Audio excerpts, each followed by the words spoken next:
Bali, ang topic po natin ay ang katangian ng isang Kristiyano. Sabi po dyan, ano ang katangian ng isang Kristiyano? Alam niyo po ba, tayo po ba, meron tayong mga, sa mga babae, kung wari yung mga dalagat binata, di ba, meron tayong tinatawag na standard. Tama? Ay, ang gusto ko nga bang asawa, kung wari, kung bata ka pa, di ba, meron kang katangian, naglista ka, di ba, na gusto ko, pogi. Pag sa babae, di ba, ay gusto ko mabait, ay gusto ko masipag, ay gusto ko ganyan-ganyan, di ba, ang dami niyang nililistan. At sabi nga po, di ba, tayong lahat, gusto talaga natin yung katangian na kung saan, maganda. Tama? Gusto mo bang may gusto ba, si Kuya Angel bang, sabi niya dati, ay gusto ko pangasawa yung talak ng talak, yung maingay. Di ba? Pero nakita naman natin si Jay, kung hindi naman maingay, kaya ibig sabihin, hindi niya yung pinili. Di ba? Ibig sabihin, ayaw natin ng katangian ng isang tao na parang negative, di ba po? At ganoon din po sa ating mga Kristiyano. Alam niyo po, bakit ko po ituturo to sa inyo? Kasi maraming pagkakataon na ang Kristiyano daw po na may misinterpret. Ibig sabihin, di ba, minasabihin, ay mga Christian sila, di ba? Bakit kung may giya sila, bakit hindi sila mabait? Bakit kaya ang sungit nito? Di ba? Ganun po ang nababrandan sa atin. Kaya ngayon, pinuturuan natin ito kasi hindi pa tayo talagang, pag sinabi mo palang Christian, tandaan nyo ha, hindi po ito lang yung born again Christian. Lahat po ng may Jesus, ikaw ay Kristiyano. Bakit? Saan nakuha ang Kristiyano? Mula sa word na Kristo. Naintindihan? Kung kilala mo si Jesus, kung yung mga daw po, meron kami tuwing Pasko, meron kaming ginaganap pong give a gift. Nagbibigay kami ng mga regalo. Tapos alam niyo po ba, sinasabi ng mga ay, iglesia po kami Pero kapag magbibigay kami sa mga bata, andun din kahit yung iglesia. Kasi ibig sabihin, di ba, sayang ang lungkot na, nawala silang Jesus. Kasi ang saya-sayang may Jesus, di ba po? Parang, panipaniwala, tao lang daw po si Jesus. Tao talaga si Jesus.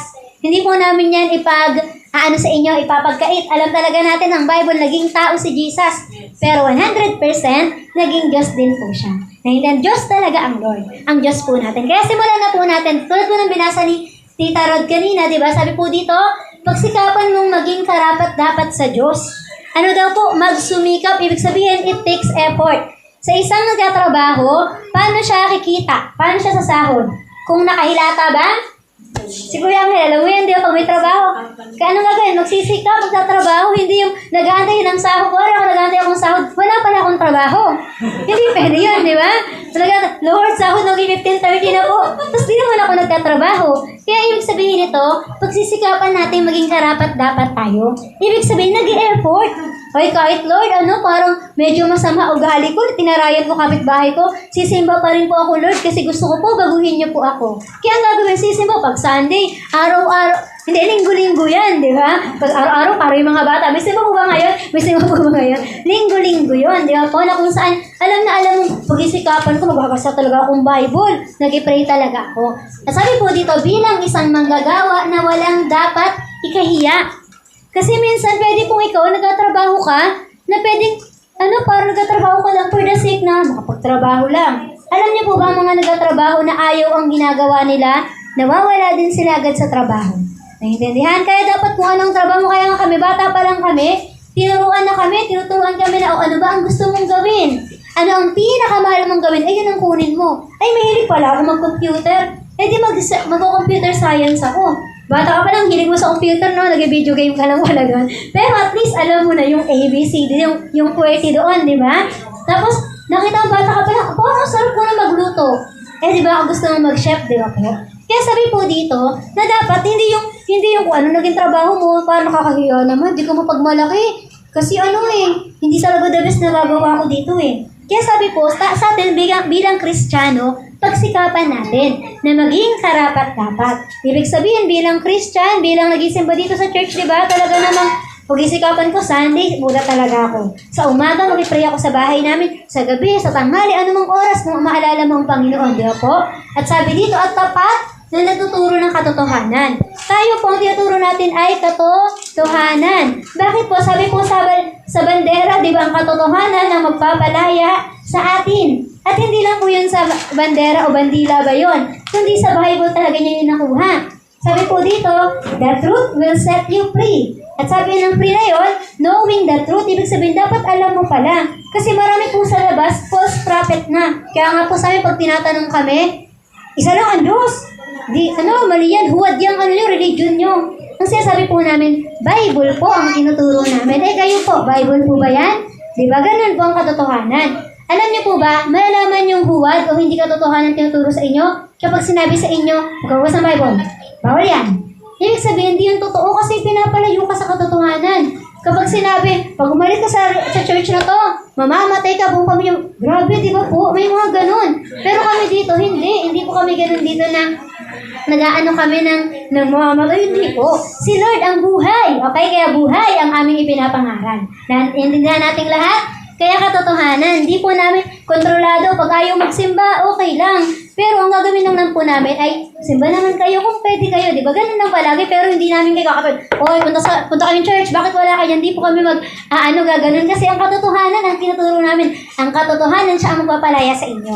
Pag alam niyo, kakulong ka pa sa kasalanan, naku, kailangan malaman mo ang katotohanan. Kaya sabi po dito, 16, iwasan mo ang makamundo.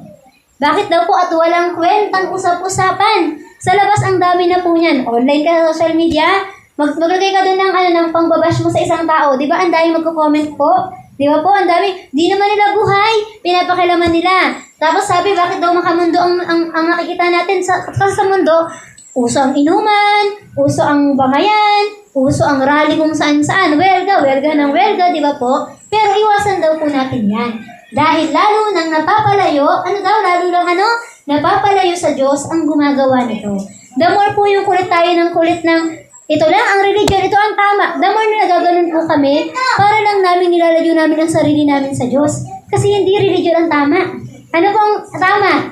Ang salita ng Diyos, si Jesus. Kapag nasabi namin ang religion namin ang tama, may tama na po kami naman. Di ba? Kasi wala namang religion na maliligtas. Hindi po totoo na ito lang ang langit. Ang langit ay nasa presensya ng Diyos. Naintindihan nating lahat? Pero sabi, kayang bumaba ng langit dito sa lupa. Kanina nag-aawitan tayo, di ba? Talagang langit ang aking nadarama. Bakit? Kasi po nandiyan si Diyos sa kalagitnaan natin. Ayun po ang totoo. Hindi po tayo nagsasabi nitong welcome mo dito si Mayor. Ang welcome sa church si Jesus po. Siya po ang pinaka-welcome at siya ang pinaka-dahilan bakit po tayo nagtipon-tipon sa church. Kaya ngayon, simulan na po natin 3 katangian lang to. At tingnan natin kung nakikita ko na ba ito sa sarili ko o kailangan ko pa ito. Number 1, sabi po dyan, be holy. Ano pang unang katangian ng isang Kristiyano? Be holy. Ibig sabihin, ikaw ay maging, sa Tagalog po ay banal. Alam niyo po ba, lagi po kasi namin naririnig na huwag tayong magsimba kasi pang banal lang yan. Alam niyo po, pag sinabi pong banal, kakaiba ka, bakit ka kakaiba? Kasi hindi nagbabasa ang mundo ng Bible, ang mga tao sa mundo, nagpi-Facebook lang sila, pero ikaw nagbabasa ang Bible. Ayun po ang sinasabi na banal. Ibig sabihin nito, pag banal po, kakaiba. Hindi yung lahat, go on the flow sila. Go on the flow, go lang ng go. May concert daw dun yung bini. Punta dun sa bini, di ba? Pero ikaw, dahil di naman yan si Jesus, dun ako kay Jesus, magbasa ko Bible.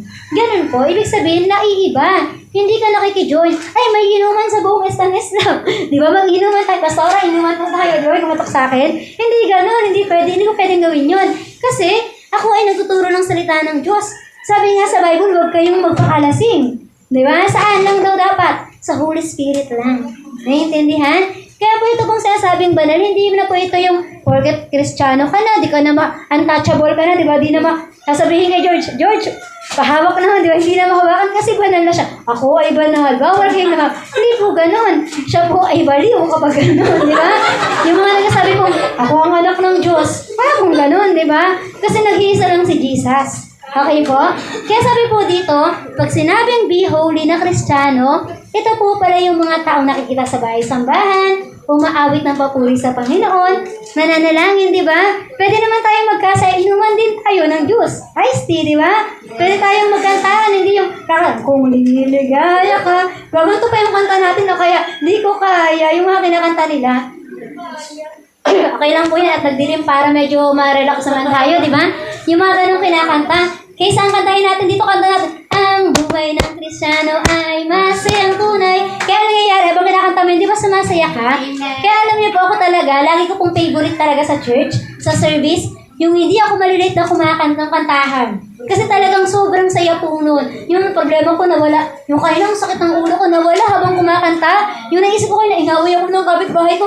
Pero hindi po ito to. Ano lang yun example ko lang ha, wala po nang kaaway sa akin. Ayan, tapos parang saya ko na after ko kumanta. Kaya po sabi kasi dito, 2 Peter 1:16, sapagkat sinasabi ng Diyos sa kasulatan, sa Bible po yan, sinasabi, magpakabanal kayo dahil banal ako. Sabi po kasi ng Bible, kung si Jesus ay banal, maging banal din po tayo sa paanong paraan? Sa paggawa ng matuwid at pagsunod sa Diyos. Naintindihan? Hindi ka nagiging matuwid on your own way. Ikaw ay nagiging matuwid sa tulong ng Panginoon. Kaya kung ang tao wala siyang Jesus, hindi mo talaga makikitang matuwid ang tao na yon. Unless magpumasok si Jesus sa puso niya. At ngayon, meron pa bang question sa atin? Kuwari, makaramihan dito sa atin, mga bago, mga bata tayong bago, di ba? Hindi natin alam kung paglabas ba nila, nagtatarayan sila dyan, nagmumuran sila dyan. Ito naman po ang aking warning sa inyo, o turo naman, advice naman ni Pastora. Huwag po kayong mag-alala, kasi from glory to glory, tayo ay binabago ng Diyos. Di ba po? Pero kung nga nakita ko, 1 year na sino ba? O si Wens, kung nga 1 year na siya dito.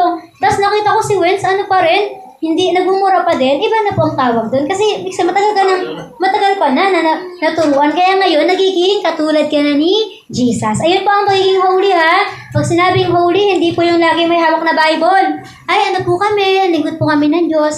Kahit po ako hindi niyo pa makikita, lalabas ako dyan, hawak ko Bible ko. Hindi ko po yung pagmamalaki na sabihin ko lang pastora lang ako. Gusto ko po makita sa puso ko. Gusto ko po makita sa buhay ko. Nakapag nakita ko ng tao dyan, ay pastora yun kasi ang bait naman ni pastora, ganun. Hindi po yung hawak ko tong Bible pero binabatsok sa mama ha. Hindi po ganun, di ba? Kasi ang kabanalan ng Diyos, nakikita po yan sa buhay ng isang tao na naniniwala sa Kanya. Naintindihan po natin? Kaya po may next po dyan, sabi po tayo pong lahat ay Kristiyano po ha. Kasi meron dito, ay ako po, meron po ako boyfriend pangalan Christian. Di ba, Christian daw po siya. Pero tayo pong lahat ang tawag sa atin ay Kristiyano. Ibig sabihin ng Kristiyano, ikaw ay may Kristo. Pansinin niyo po ito ngayong nilagay ko. Ayan, ano po ito? Christ. Ang Christian, from the root word itself, Christ. At ang naiwan ay I-A-N. Ano basa? Iyan. Sabi dyan, pag ito ka na lang, pag iyan ka na lang I-A-N, wala si Christ, I am nothing. Naiintindihan? Kapag wala pala si Jesus sa akin, wala pala akong magagawa. Ganun po ang pinapahiwatig nito. At sabi po kasi dito, kapag ikaw ay holy, na set apart ka na. Ibig sabihin, iba na ang way ng ginagawa mo. Pag ang mga tao nung nag-pandemic na lungkot, ikaw masaya ka pa rin kasi may Jesus ka. At sabi po dito, ikaw ay special. Ibig sabihin talaga na kakaiba ang turing sa atin ng Panginoon. Sabi nga po sa ang holiness daw po, magiging pleasing ka sa harap ni Lord. Ano po ang holiness? Nagiging pleasing sa harap ng Panginoon. At sabi po dito, paano ka magiging banal kapag nasa atin? Kailan lang daw tayo magiging banal? Kapag nasa atin ang banal na spirito. Kasi ang totoo, mahirap talagang magpakabanal. Ang hirap talaga yung, magiging mabait ako ngayon. Kailangan mo akong banal maayos. Pero kapag ka lang, hindi ka naman ingayan sila, diba? Ay, bata, huwag maingay. Diba, nagagano na agad ako na, okay, maingay ha? Pero hindi ka naman sila binabato, diba? Pero sabi nga po kasi dito, ang Holy Spirit, siya po yung tumutulong sa atin. Yung kapitbahay nating, o kaya kapatid, kaibigan, na minsan parang ang sama ng ugali sa atin, napakingtungan natin ng maayos, kasi po, dahil sa Holy Spirit. At sabi po dito, being holy means to live our lives in a way that reflects God's glory. Pag banal na daw po tayo, ano po ang nangyayari? Being holy, nagre-reflect na daw po ang buhay ni Jesus sa mga buhay natin. Naintindihan po? Na ibig sabihin yung mga bagay na si Jesus ba ganito? Si Jesus mo mabuti? Si Jesus mo pagbigay ang buhay ng Kristiyano ay nagmamahalan. Si Jesus ba pagmahal? Nagiging mapagmahal ka na. Ang buhay ng Kristiyano ay nagbibigayan. Si Jesus ba madamot? Hindi. Nagbibigay. Kaya ikaw din, kapag may ulam ka dyan, di ba, sobra, bigay mo sa kapitbahay. Hindi pagpanis na ha. Kundi pag sobra, talaga namang, ay, naghanda kami, mare. Birthday ng anak ko, o binigyan kita. Di ba, yung mga ganong bagay. Kasi si Jesus, mapagbigay siya. Si Jesus ba matulungin? Opo, di ba? Na parang nakita mo, nangihingi dyan sa labas. Ay, wala po akong pamasahe, ate. Baka po pwede makahingi ng 15, di ba? Uy, bigyan mo. Pero kung sa'yo pengi pang Starbucks, iba na yun, di ba? Starbucks siningin.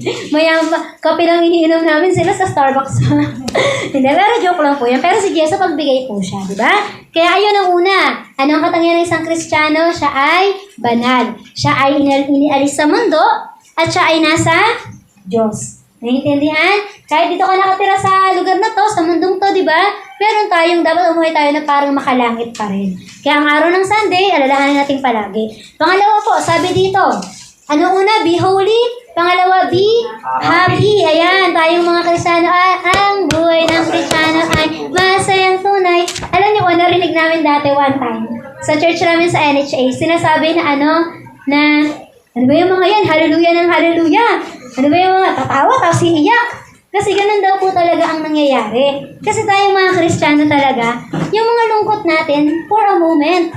Pero lagi kang magiging masaya kay Jesus. Naiintindihan? Kaya po sabi po kasi sa Psalm 16:11, itinuro ninyo sa akin ang landas patungo sa buhay. Sinabi niya yun kay Jesus na puno ng kasiyahan. Ano daw po ang meron kay Jesus? Puno ng kasiyahan.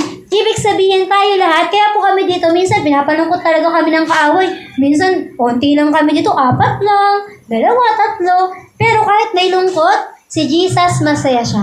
Kaya lagi namin kinakanta yung English yan, in your presence, there is fullness of joy, and at your right hand, there are pleasures forevermore. 2 o 3, ilan kaming nandito kasama ko si Jesus. Masaya ang langit, kaya magsasaya ako. Ganun pong palagi. Na alam niyo po, pagdating mo ng langit, napakasaya sa langit. Kaya di tayo dito sa church, talagang pinapakita natin na masaya ang church. Masayang maglingkod kay Lord, masayang magsimba, masayang umawit. Amen, amen, amen. Di ba po?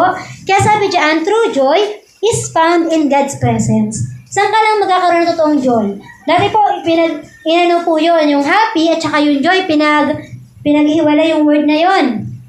Tapos, sinasabi nga po, di ba, na yung happy minsan daw po, sa happenings ka lang masaya. Ay, may bagong sahod, ang saya. Ay, graduate si ganito, ang saya. Ay, may trabaho na si ganito, ang saya. Pero paano kung walang sahod? Paano kung hindi graduate? Paano kung hindi walang kahit di ba? Paano birthday mo, walang handa? Masaya pa rin ba? Kaya ang pinagkaiba po nun, kahit may handa o wala, masaya ang Kristiyano. Ganun po ang pinagkaiba nun. Nasabi diyan, bakit daw ikaw masaya? Kasi yung pinuno o pinaka-pinaghuhugutan mo ng saya si Jesus, nasa sayo.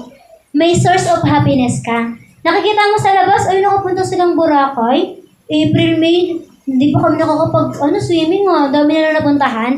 Pero dahil meron kang true source of joy, meron kang Jesus, ang saya mo, di ba? Nandiyan ka lang sa balte, ang lamig, ang saya. Di ba, maligo-ligo. Kasi ganun po talaga ang kasayahan. Tandaan niyo po, magiging malungkot ka na kapag wala ka na kay Jesus. Okay? Kaya nung panahon na wala ka pa kay Jesus, isipin mo, masaya ba talaga ako noon o nagsasaya-sayahan lang ako? Kasi ang totoong joy, malungkot o masaya ang sitwasyon, masaya ka ba lagi?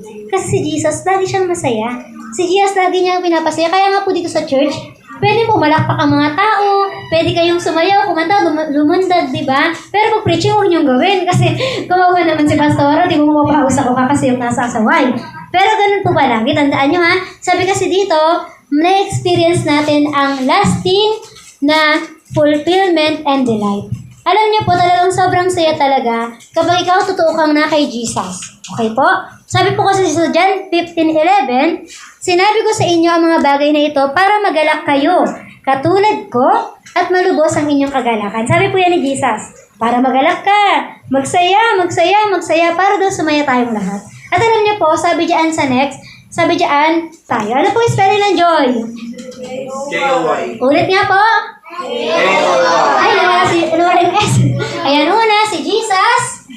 Pangalawa, others. Pangatlo, you. Huli ka na. Alam niyo po kung bakit. Ang joy daw po, kapag ito inuna ko. Yung boy inuna ko, tinas ko, mabasa niyo bang joy yan? Hindi, why jo ang nakalagay, di ba? Kapag ito, inuna ko, pinangalawa ko to, tapos huli si Jesus, magiging yodge. Hindi siya joy. Kaya bakit siya joy? Alam niyo bakit po yan joy?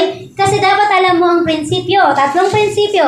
Una si Jesus, pangalawa ang iba, huli na ako. Bakit po una si Jesus?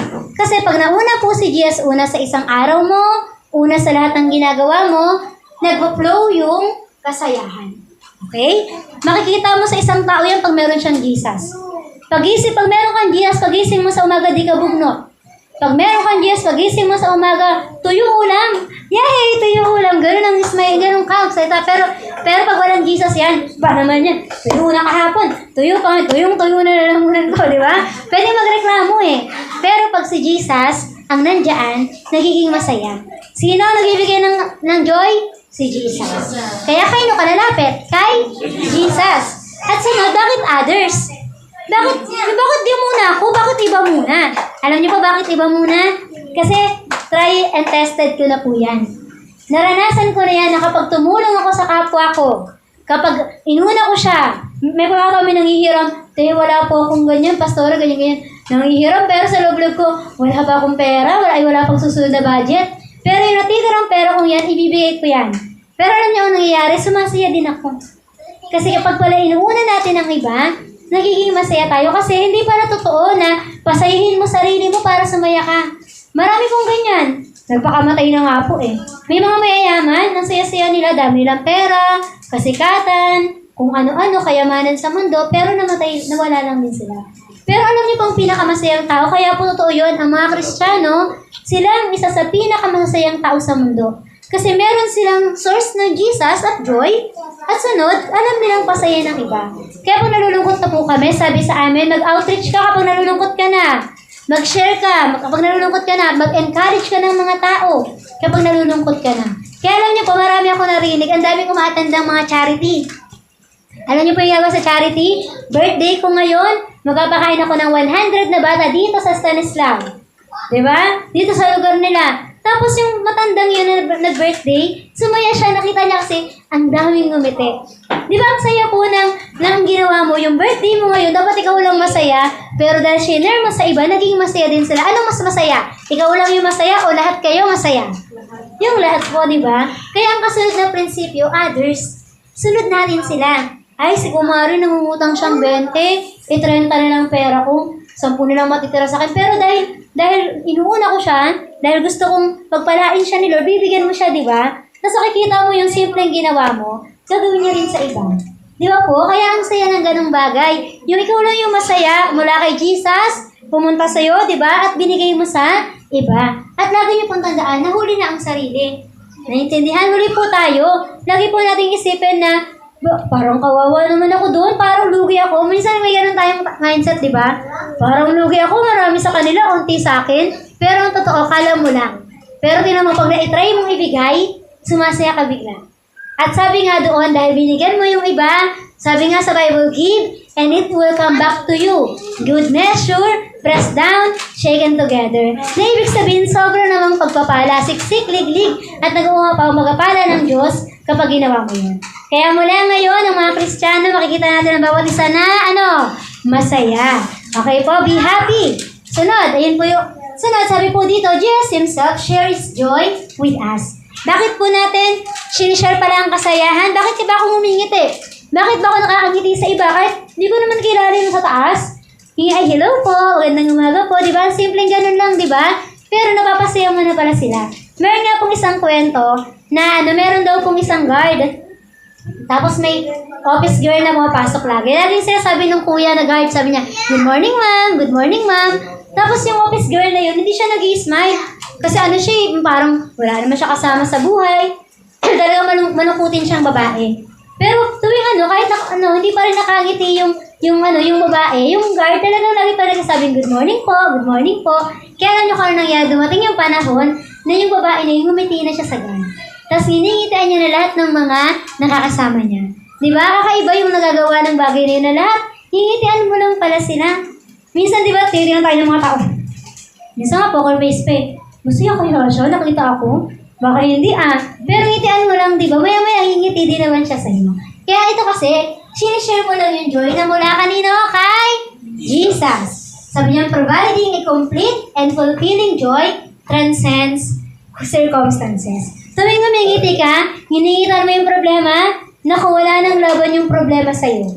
Kaya alam mo minsan, bakit ka tinitigilan na lang ng demonyo kapag nakangiti ka lagi. Hindi ka niya pipigilan kung nakikita niya, ay walang pera to, nalulungkot, awa. Nawawalan ko to lagi yung pera, kaya lagi ka nawalan. Ngitian mo, tingnan mo. Ngitian mo yung demonyo yun, ha? Wala akong pera, magsasaya ako ngayon. Kala mo, ha? Saya-saya ang buhay ko, hindi ba? Hindi yung malulungkot ka lalo. Nang sa kayang sabihin ni Lord, ay, ang saya ng anak ko, ang sarap bigyan ng pera. Diba, gusto niyo yan? Yung ang sarap, para sa bahay, di ba, yung anak mo naghuhugas, naglalaba, nakangiti, hindi nagdadabog, di ba? Saya bigyan eh. Dati ganun ang ginagawa ko sa bahay namin. Hindi talaga kami binibigyan ng pera. Sumisip-sip lang ako sa mama ko. Hindi joke lang po. Talaga pinapakita kay mama. Nagsisipag ako. Nandiyan si mama. Mama, nagbubugas ako. Naganyan ako. Kaya binibigyan talaga ako nun ni mama. Hindi ako nung pinagdadamutan. Kasi talaga namang ginagawa ko ng masaya. Yung ginagawa ko. Ganun din po ang Panginoon. Pag nakita niya ang saya-saya mo sa ginagawa mo, tumututok si Paul. Nakangiti. Bibigyan niyo si Paul na maraming keyboard. Ay, joke lang. Talaga magpapalain yan ni Lord, di ba? Ganon din tayo sa church, kahit ano mainit. Ay, ang init-init sa church nila, pero nakangiti pa rin yung mga tao. Bibigyan tayo ni Lord ng aircon, di ba? Mamitigilan tayo palagi, di ba? Bibigyan tayo ni Lord ng anong pangailangan natin. Kaya sabi po dito, sa pangatlo, humble na. Ano po ang humble? Nagpapakumbaba. Di ba? Ibig sabihin, sabi po sa James 4:6, ngunit sapat ang biyayang ibinigay ng Diyos, kaya nga sinasabi sa kasulatan. Sa Bible ulit ha, kaya sabi ko po sa inyo, pisa pa lang. Sinimulan ko na kayong sabihin, Bible po ang tinuturo ni Pastora. Kaya pag gusto niyo sabihin, tama ba tinuturo na ni Pastor, ang pastor namin? Basahin niyo po Bible niyo. Di ba binigyan po namin kayong Bible nung nagbahay-bahay kami, na gano'n kami, di ba mga Bible? Basahin niyo po yun para malaman niyo kung ayun talaga ang nakasulat. Sabi po dito, kinakalaban ng Diyos ang mga nagmamataas, pero kinakaawaan niya ang nagpapakumbaba. Na ibig sabihin po, si Lord pala hindi siya natutuwa sa mga taong proud. Kaya po tayo, tinuturuan tayong maging halimbawa natin ay si Jesus. Si Jesus po, mapagpakumbaba po siya. Opo, napakaraming senaryo sa Bible na mapagpakumbaba ni Jesus. Nung panahon na si Jesus, alam niyo po ang pinaka makikita natin, bakit mapagpakumbaba ang Diyos namin? Kasi hindi siya tao, pero nagkatawag tao. Yun pa lang, ayun pa lang po. Sa bagay na yun, makikita mong napaka-humble ng Diyos.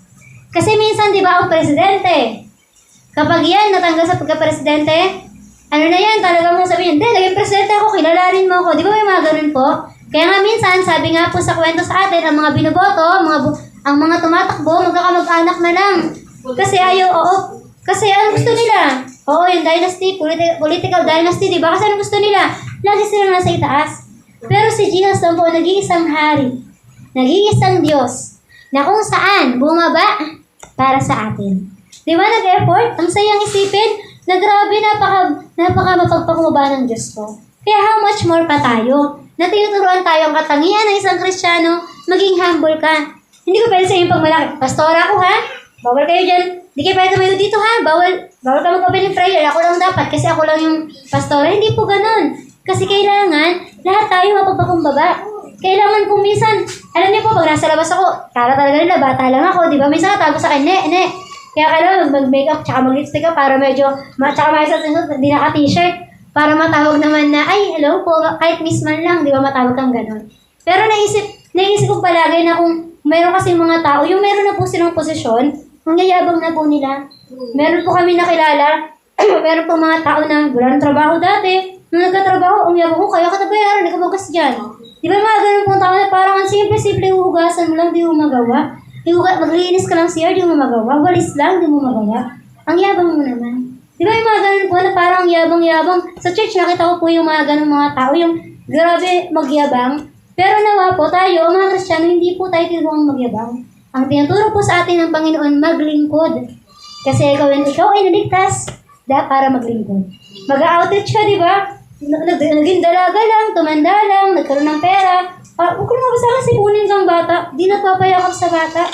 Di ba po? Na parang dun po ako na-hurt sa mga tao nakikita kong gano'n. Nakita ko kung gano'n sila mukhang alipin dati, pero nagtatrabaho lang ang yabang-yabang. Di ba? Kaya parang naisip ko na, grabe si Lord, hindi niya nga nagawa yun. Parang matalino pa ako sa'yo, yabang mo. Minsan yung ganun kang taong gustong sabihin, ang yabang mo, wala ka namang binatbat. Pero di mo naman masabi kasi iniisip mo na, hindi naman sila mag-win sa mga ganong bagay. Di ba po? Parang doon pa rin silang mabuti, maging mabait ka pa rin sa kanila. Kaya ang tinuturo ko po dito, pag si Ate Mary naging CEO na siya, di ba? Okay, ihanda ang red carpet, hindi siya ganun. Kundi talaga namang makita na sa Ate Mary, nagwawalis pa rin dyan, naghugas ng plato, nag-serve, di ba? Kasi ganun po ang ginawa sa atin. Ganun ang halimbawa ni Jesus. Hindi siya bumaba, sabi sa Bible, hindi siya bumaba upang paglingkuran siya. Hindi niya sinabi, ako ang Jesus, ako ang Diyos. Di ba? Lahat kayo sumunod sa akin, hindi po ganun ginawa ni Jesus. Anong ginawa niya? Naging baby pa nga po, no? Nagkarpentero. Sabi ko nga, siguro kung kompleto ang Bible, di ba? Baka nakita pa natin doon, nabasa pa natin. I mean, kung talagang dinetail. Kasi napakadaming pangyayari noong unang panahon, di ba? Buhay nga lang po natin. Kulang ang isang ganito, di ba po? Mula nung, kung isasama mo pa doon yung nasaktan ka, naging masaya ka, binigyan kang candy, di ba? Kulang yung isang libro. Pero malay po natin, di ba, si Jesus, anong ginawa niya nung bata pa siya? Di ba, tumulong mag-abot ng martilyo. Nasa tatay niya si Joseph, na, kunin mo nga yung martilyo, lagari nga. Gagawa tayong bahay dito. Di ba, parang si ano po, Jesus, talagang ganun po. Kaya po nung umabot na siya sa panahon ng matanda na rin po siya, naging 30 years old na siya, ibinailan niya yung bawa niya po ito, oh. Sabi, hinugasan ang mga paa ng mga disciple. Di ba po, parang si Peter, alam niyo po, sabi ni Peter, Master, huwag niyo pong gawin sa akin kasi alam niyang si Jesus yun eh. Di ba po, parang ito minsan sinasabi, di ba, sa church, pag nakita nag-awalis ang pastor, ay, ako na po dyan. Pero kaya naman namin yung gawin. Kaya po namin magwalis, bagay na yun, eh ginawa naman talaga ako ng Lord na tagapaglingkod. Di ba? Kaya alam niyo po ang ginawa na ni Jesus, sabi talaga ni Peter, wag na po Jesus, kasi po master ka po namin. Pero nang sabi ni Jesus, ito ay nararapat upang ikaw ay luminis.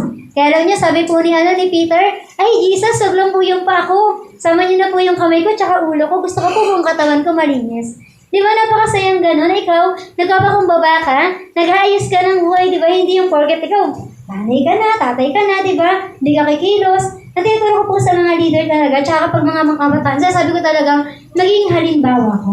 Hindi ka boss. Kung leader ka, ang gagawin mo, you will go with them. Katulad ng ginawa ni Jesus, siya mapagpakumbaba.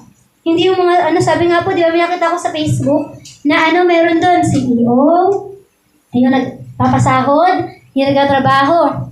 Tapos sabi doon, pero ba nakita mo, pinakamalaki yung sahod ng CEO, pero pinakamaraming ginagawa, yung nagmamanggagawa.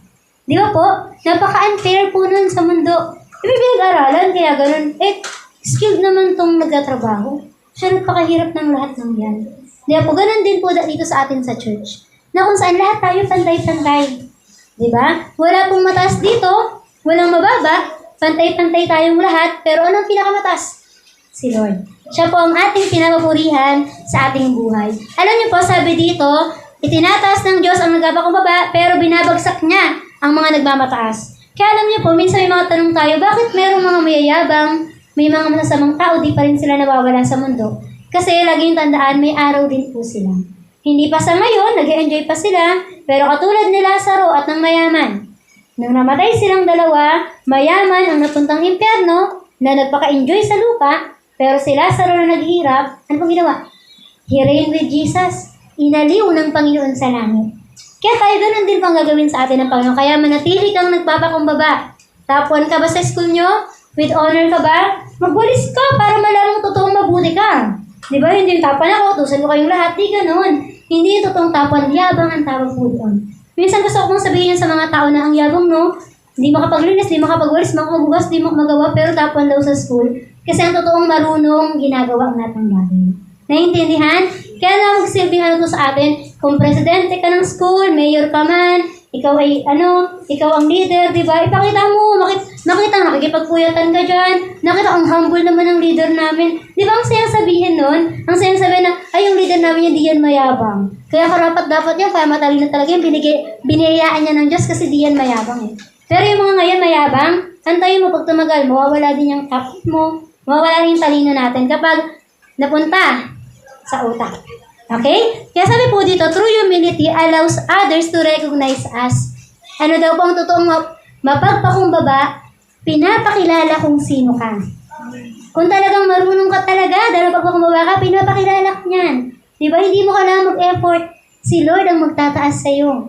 Di ba po? At sabi dito, rather than seeking praise for ourselves. Sabi nga po turo sa amin, Huwag mong itaas ang sarili mong bangko. Di ba po? Sabi po sa Bible, pag inimbitahan ka daw po sa isang okasyon, huwag kang umupo sa VIP seats. Di ba? Sa upuan sa unahan. Umupo ka sa likod kasi malalaman mong VIP ka pala kapag lumapit yung isang alipin na, ay, hindi po kayo para dyan, sa unahan po kayo. Di ba ang gandang ganun? Hindi yung upo ka dun, ay, kaysa naman sabi umupo ka dun, hindi ka pala VIP na, ay, sa likod ka po. Parang nakakahiya yun, di ba? Lulo ko ka tuloy, hindi pala ako dito. Kaya lagi kang magpakumbaba. Lagi mong piliin yung pinakamababang gawain.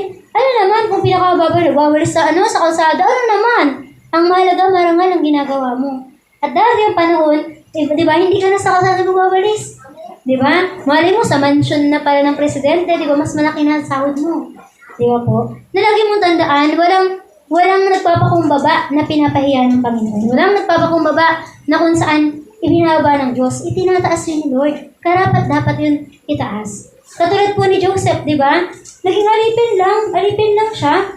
Pero dahil hindi siya nagalit sa Diyos, hindi siya nagtanim ng sama ng loob sa Diyos, hindi siya sumuko sa Panginoon, ano nangyari po? Naging second in command at kinilala sa buong mundo.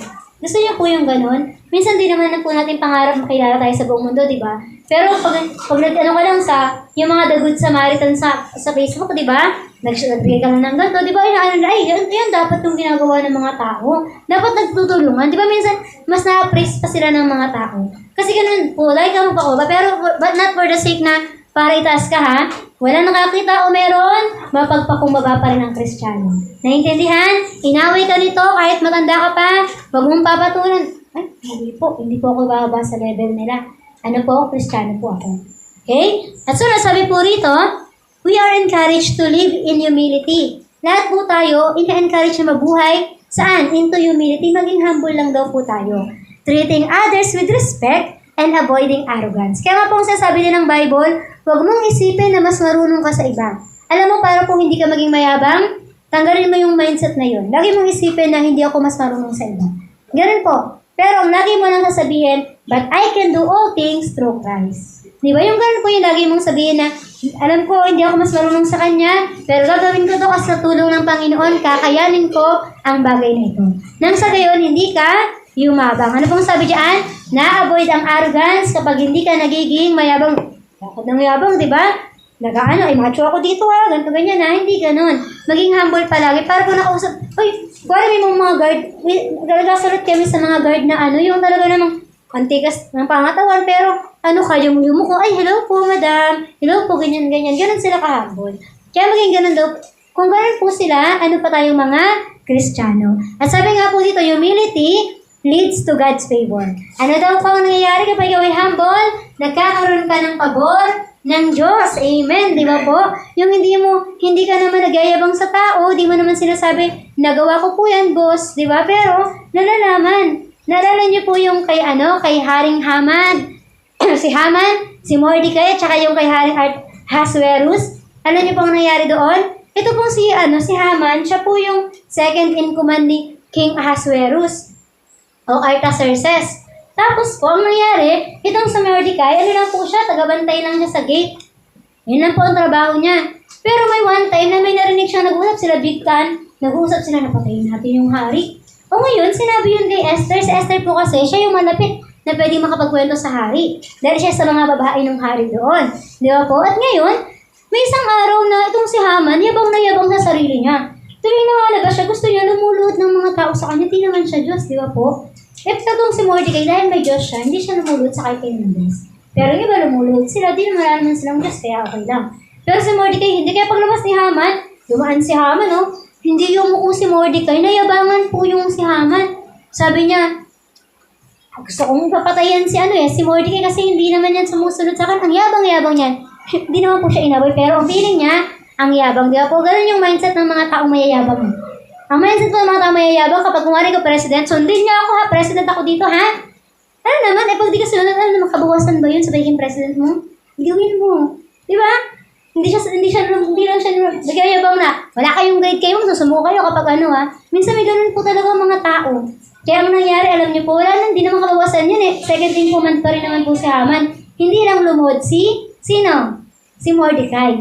Pero alam niyo po, may one time na hindi makatulog yung hari, sabi niya, hindi ako makatulog ngayon, ilabas niyo nga yung yung Book of Records, yung pag-alala, remembrance. At alam niyo po, nakita niya na, ay, si Mordecai, inanaw ko nito dati, tinulungan niya ako, naligtas yung buhay ko dahil sa kanya.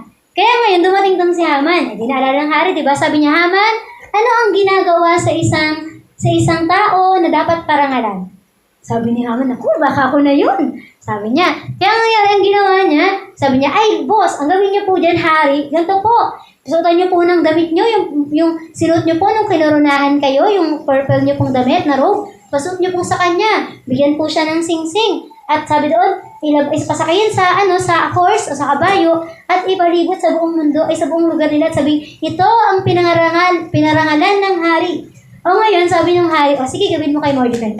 Nagulat si Haman, kala niya sa kanya, kaya yung ginawa niya, sabi din sa Bible, nakayuko siya habang hinano niya ito ang pinangaral ng Diyos, pero kala niya kasi siya yun. Diba? Sa pagmamataas, binababa.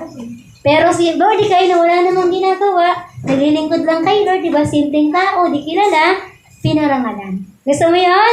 Diba? Gusto natin yun. Kaya sabi po dito, nagkakaroon ka ng favor ngayon ng Diyos and uplifting while pride resisted by Him. Ayaw ni Lord palagi ng mayabang. Nalala niyo po yung Tower of Babel?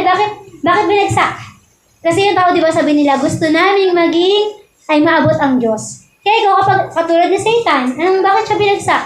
Diba si Lucifer, bakit siya naging Satan? Kasi sabi niya, katulad ko na, gusto kong maging katulad ang Diyos. Kaya tayo, wala po ko sasabihin ko maging katulad mo si Lord, ha? Pero sabi dito, kagaya, pwedeng makuha mo yung glimpse, di ba? Pwedeng mabait si Jesus, maging mabait ka, di ba? Pero hindi ikaw ang Diyos. Naiintindihan nating lahat? Kaya ganun itong palagi. Ano po ang tatlong katangian ng Kristiyano? Banal, holy, happy, at humble. Nawa, palagi po tayong ganun, ha? Huwag po tayong tumaas man yung rango ni George, di ba? Kung gusto niya magpulis, di ba? Pag nakita ko pa rin si George, ano pa din? Para kay Lord, humble pa din siya, di ba? Si Tita Nora, di ba? Maging mayor man siya, di ba? Dahil humble pa din, di ba? Siguro din si Justin pa, naging presidente, di ba? So, parang lahat po tayo, humble pa rin lang po tayo.